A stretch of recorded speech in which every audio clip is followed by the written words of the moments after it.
Exit পোলে যি কৈছে কৈ থাকিবলৈ দিয়ক। এবাৰ মানুহে ভোট দিছে চেঞ্জৰ কাৰণে, পৰিৱৰ্তনৰ কাৰণে, বেচিকেলি চেঞ্জৰ কাৰণে, পৰিৱৰ্তনৰ কাৰণে। আৰু উজনি অসমত মই আছিলোঁ বেচিকেলি এবাৰ, আৰু উজনি অসমৰ গাঁৱে গাঁৱে ঘৰে ঘৰে এটাই কথা যে এইবাৰ আমি বিজেপিক হৰুৱাম। গতিকে মানুহে চেঞ্জ বিচাৰিছে। আপোনালোকে যিয়ে এক্সিট পোল নিদিয়ক লাগিলে কিয়, নেশ্যনেল মিডিয়াবিলাকে যিয়ে এক্সিট পোল নিদিয়ক লাগিলে কিয়, মই কনফাৰ্ম আপোনালোকে 1 বজাত আমাৰ কাউণ্টিঙৰ দিনা 1 বজাত গম পাব যে চৰকাৰ বিৰোধী পক্ষৰ হ'ব। মই অন্ততঃ কনফিডেণ্ট। মই 1993 চনৰ পৰা অসমৰ মানুহৰ লগত কাম কৰিছোঁ। 2003 চনৰ পৰা মই হোল টাইম ৰাইজৰ লগত কাম কৰোঁ। গতিকে মানুহৰ পালছ, মানুহৰ হৃদস্পন্দন, ৰাইজৰ হৃদস্পন্দন মই বুজি পাওঁ বুলি ভাবোঁ।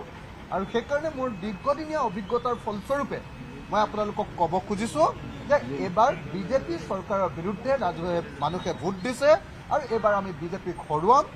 চৰকাৰ 70+ চিটেৰে বিৰোধীয়ে গঠন কৰিব, আৰু যদি বিৰোধীয়ে গঠন কৰিব নোৱাৰে টেকনিকেল কাৰণত, আমাৰ প্ৰচাৰ অলপ কম হ'ল, আমি একেলগে প্ৰচাৰ কৰিবলৈ সময় অলপ কম পালোঁ, তাৰ কাৰণে যদি টেকনিকেল কাৰণত ডাইৰেক্টলি 70+ নাপাওঁ, তেতিয়াহ'লেও একদম চৰকাৰ গঠনৰ একদম হেৰিয়াত থাকিব, আপোনাৰ সেই যুঁজখনত থাকিব যে সমান সমান, প্ৰায় সমান সমান চিটত থাকিব।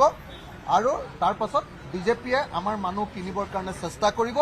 এইটোৱে হ'ব আপোনালোকে চাব 26ৰ ইলেকশ্যনৰ মূল থিম। আপোনালোকে চাই থাকিব, বেলেগ কথা চব কৈ থাকিবলৈ দিয়ক, কিন্তু কথা এইটোৱে, এক্সিট পোলে যি কৈছে কৈ থাকিবলৈ দিয়ক। এইবাৰ মানুহে ভোট দিছে চেঞ্জৰ কাৰণে, পৰিৱৰ্তনৰ কাৰণে, বেচিকেলি চেঞ্জৰ কাৰণে, পৰিৱৰ্তনৰ কাৰণে। আৰু উজনি অসমত মই আছিলোঁ বেচিকেলি এবাৰ, আৰু উজনি অসমৰ গাঁৱে গাঁৱে ঘৰে ঘৰে এটাই কথা যে এইবাৰ আমি বিজেপিক হৰুৱাম। গতিকে মানুহে চেঞ্জ বিচাৰিছে।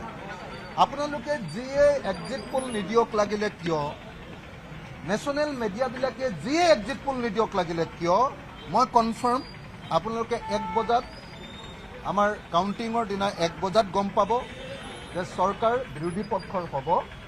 মই অন্ততঃ কনফিডেণ্ট। মই 1993 চনৰ পৰা অসমৰ মানুহৰ লগত কাম কৰিছোঁ।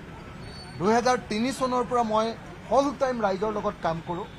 গতিকে মানুহৰ পালছ, মানুহৰ হৃদস্পন্দন, ৰাইজৰ হৃদস্পন্দন মই বুজি পাওঁ বুলি ভাবোঁ। আৰু সেইকাৰণে মোৰ দীৰ্ঘদিনীয়া অভিজ্ঞতাৰ ফলস্বৰূপে মই আপোনালোকক ক'ব খুজিছোঁ যে এইবাৰ বিজেপি চৰকাৰৰ বিৰুদ্ধে মানুহে ভোট দিছে, আৰু এইবাৰ আমি বিজেপিক হৰুৱাম। চৰকাৰ 70+ চিটেৰে বিৰোধীয়ে গঠন কৰিব, আৰু যদি বিৰোধীয়ে গঠন কৰিব নোৱাৰে টেকনিকেল কাৰণত, আমাৰ প্ৰচাৰ অলপ কম হ'ল, আমি একেলগে প্ৰচাৰ কৰিবলৈ সময় অলপ কম পালোঁ, তাৰ কাৰণে যদি টেকনিকেল কাৰণত ডাইৰেক্টলি 70+ নাপাওঁ, তেতিয়াহ'লেও একদম চৰকাৰ গঠনৰ একদম হেৰিয়াত থাকিব, আপোনাৰ সেই যুঁজখনত থাকিব যে সমান সমান, প্ৰায় সমান সমান চিটত থাকিব। আৰু তাৰ পাছত বিজেপিয়ে আমাৰ মানুহ কিনিবৰ কাৰণে চেষ্টা কৰিব। এইটোৱে হ'ব আপোনালোকে চাব 26ৰ ইলেকশ্যনৰ মূল থিম। আপোনালোকে চাই থাকিব, বেলেগ কথা চব কৈ থাকিব।